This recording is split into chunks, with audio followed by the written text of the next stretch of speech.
Bonjour tout le monde, ici le prof. Bienvenue à cette 50e vidéo tutoriel sur GameMaker.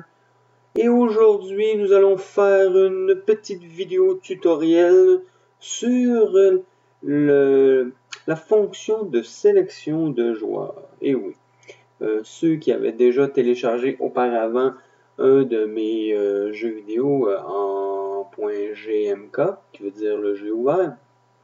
Si vous avez cherché un petit peu dedans, vous avez sûrement découvert qu'il y avait un autre personnage qui était possible de jouer, étant donné que c'était mes premiers essais quand j'ai débuté le jeu sur Castlevania. Aujourd'hui, l'objectif est de créer le menu de sélection afin de sélectionner le joueur de son choix, soit Simon Belmont, soit Richter Belmont. Deux personnages mythiques, bien sûr, du jeu Castlevania, en tout cas de la série Castlevania.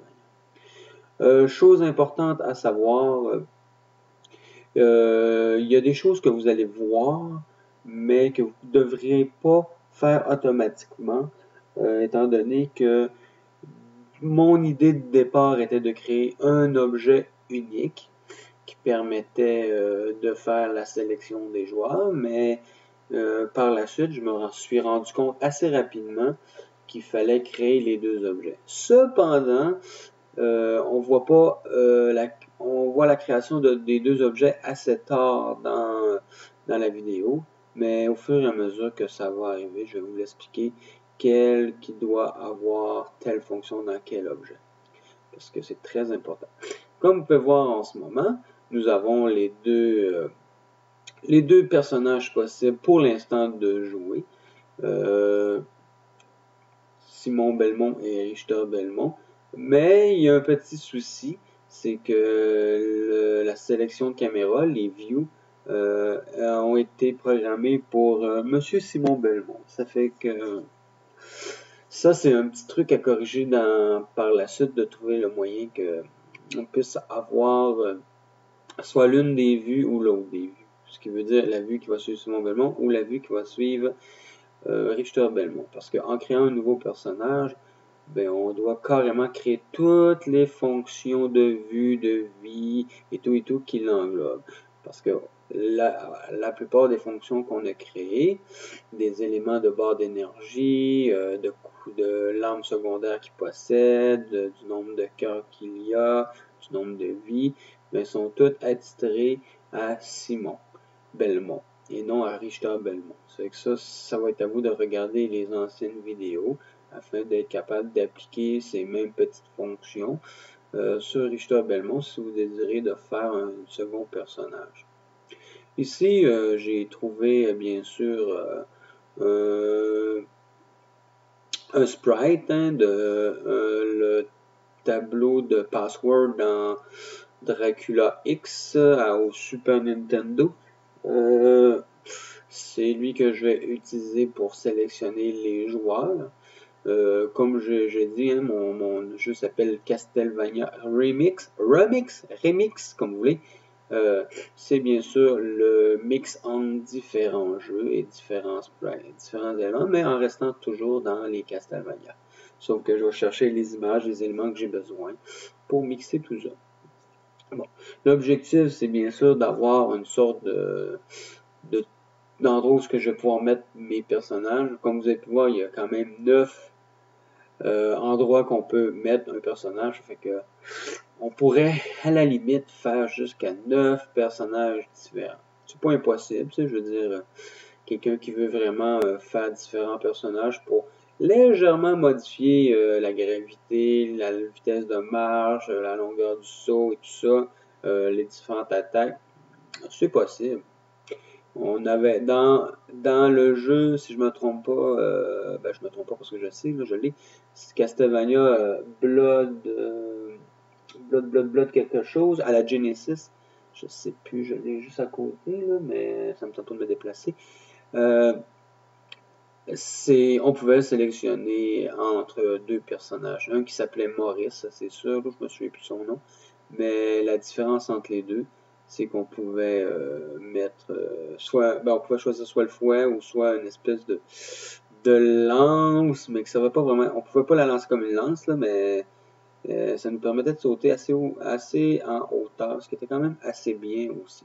En tout cas, ça amenait une différence dans le gameplay. Mais un très bon jeu, hein, que j'ai grandement apprécié, que j'ai terminé, pas vraiment légalement, parce que j'ai joué surtout sur ma PSP en émulateur, ce qui avait une possibilité de CV à tout instant, ce qui est très très pratique dans un certain sens, surtout quand tu arrives à des boss. Fait que tout ce que tu as à faire, quand tu meurs, tu recommences directement au boss. Fait que sans perte de vie dans un certain sens. Ça fait que, comme vous pouvez voir, si vous regardez bien, j'ai construit le petit sprite qui va permettre, bien sûr, à sélectionner les joueurs. J'ai inséré les joueurs. Moi, je suis allé directement avec les personnages que je possédais. Mais si je peux vous donner un bon conseil, utilisez plutôt un nouvel objet qui va simplement contenir le sprite que vous avez déjà créé pour représenter le joueur. On a simplement besoin d'une image. On n'a besoin de rien d'autre à part ça. L'autre objet que je vais créer, bien sûr, c'est l'objet qui va donner la fonction, surtout les variables du joueur. On va créer, je vais créer une espèce d'icône logo qui va représenter un P pour player. Hein. Je trouvais que c'était mieux qu'un J pour joueur, mais en tout cas, on s'entend que je mélange souvent anglais-français, puis c'est pas mauvais en tant que tel. En tout cas, je pense pas.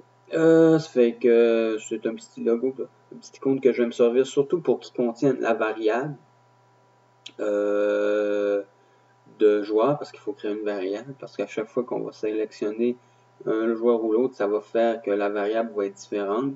Étant donné que la variable va être différente, ça va faire en sorte que si telle variable est à tel chiffre, ça va faire disparaître un des deux joueurs, parce que les deux joueurs vont se retrouver dans le même niveau, mais étant donné qu'on va choisir une variable ou l'autre, quand le tableau va débuter, le room va débuter, ben ça va influencer sur quel qui va disparaître.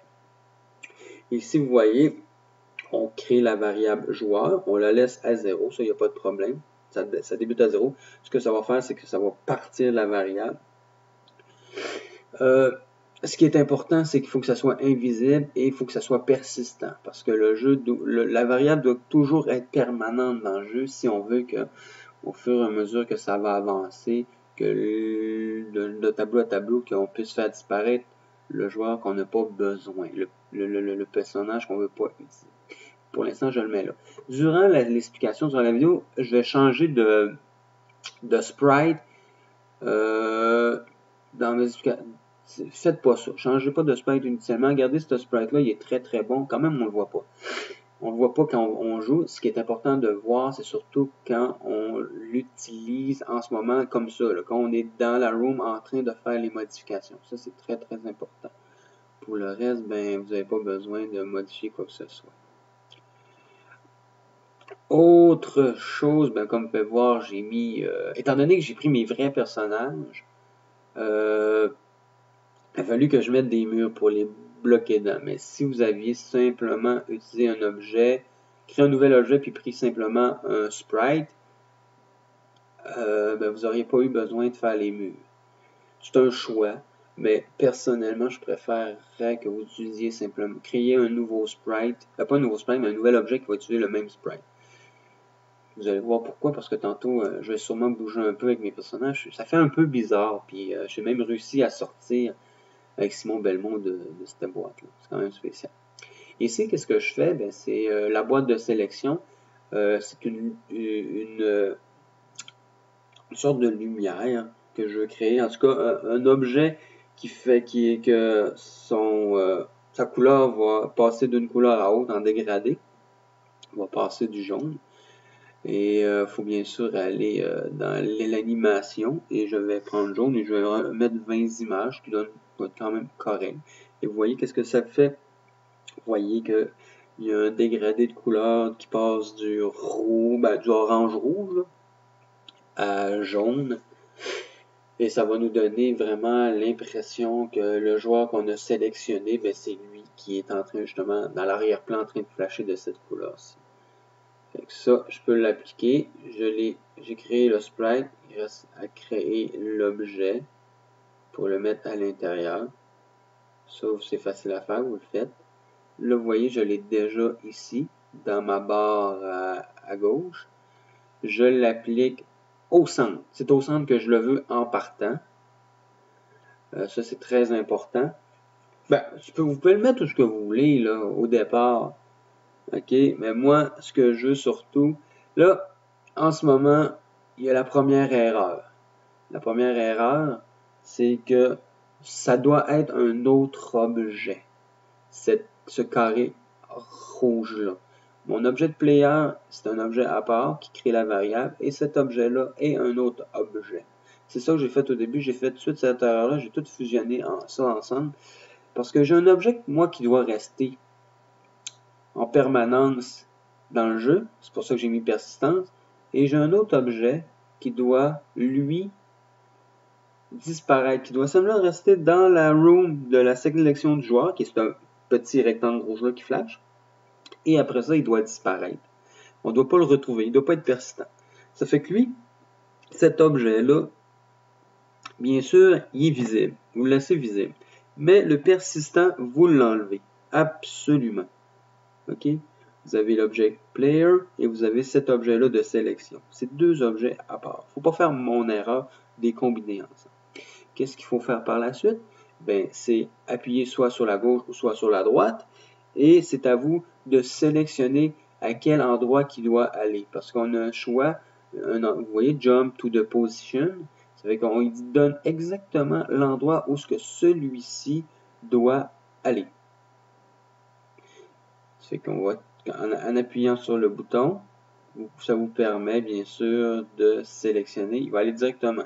Peu importe tout ce qui est placé, à quel endroit, vous allez cliquer vers la gauche et il va aller directement à la position que vous avez indiquée. Il faut faire quelques tests bien sûr parce que la position n'est pas toujours bonne. Comme vous voyez là, c'est légèrement trop haut. Fait que c'est à vous de jouer un peu avec ça. En n'oubliant pas que le point de référence, c'est carrément le premier pixel qui est en haut à gauche. Si vous marquez, c'est le pixel, l'indication que vous devez donner. Habituellement, ce qui est préférable, c'est d'aller dans la room, regarder avec votre bout de souris où ce qui devrait arriver, bien sûr, sur le coin, en haut à gauche. Notez, bien sûr, les coordonnées qui vont être indiquées en bas de la room, en bas complètement. Là, et ça va vous aider grandement. J'ai nettoyé, bien sûr, le noir. J'ai enlevé le noir pour m'assurer que je puisse mettre mon rouge à l'arrière. Dans ce temps-là, le deep, le 3 que vous voyez en ce moment, ça dit à quel plan je le veux. Plus le chiffre est haut, plus le plan va être éloigné. Parce que ça, on n'a pas le choix, il faut jouer avec différents plans. Comme vous voyez, je peux sélectionner mon joueur maintenant, qui est très pratique. Vous voyez que la sélection se fait bien. Sauf que, ouais, à force de sauter, hop, il y en a un qui va réussir à s'échapper. Simon Belmont, allez-y, vas-y, hop, il est dans un petit tour. Ah ouais, il a passé. C'est pour ça que moi je vous conseille, mettez pas vos joueurs directement là, faites un nouvel objet pour le position. C'est que là, j'ai mon left, j'ai mon right et j'ai ma variable. Le create devrait être dans l'objet player et le press left, press right, il devrait être bien sûr dans la sélection du joueur. Ça c'est correct, l'objet qui bouge. Cette variable to 0. Ça, c'est important de le laisser dans l'objet qui va pas suivre, qui est pas permanent, qui est dans l'objet qui est juste la lumière. Ça va juste déplacer la variable au début. Si je me torse vers la gauche, je vais avoir telle variable qui va faire que ça va faire disparaître l'autre personnage. Mais je vais donner un exemple. Si je me déplace vers la gauche, je sélectionne Simon Belmont, ça me donne la variable 1. Si c'est la variable 1, ben, je détruis Richter Belmont. Ça, je vais vous l'indiquer là-dedans, vous allez voir. Room Start. Qu'à la Room Start, qu'est-ce que je veux? Ben, si c'est égal à 0, qu'est-ce que je veux faire? Bon, on va le laisser faire. Hein? La variable joueur, c'est la variable qu'on utilise. Faire attention, quand vous créez des variables, assurez-vous que vous n'avez pas un objet qui a le même nom. Parce que habituellement, ça ne fonctionne pas. Une variable, c'est une variable, un objet, c'est un objet. Mais si vous utilisez le même nom, habituellement, ça va rentrer en conflit. En tout cas, pour moi, ce que j'ai vécu, là, c'est ça que ça faisait. Bon, ici, c'est la fonction roomStart. Ça doit rester dans l'objet permanent, en persistance, dans le P.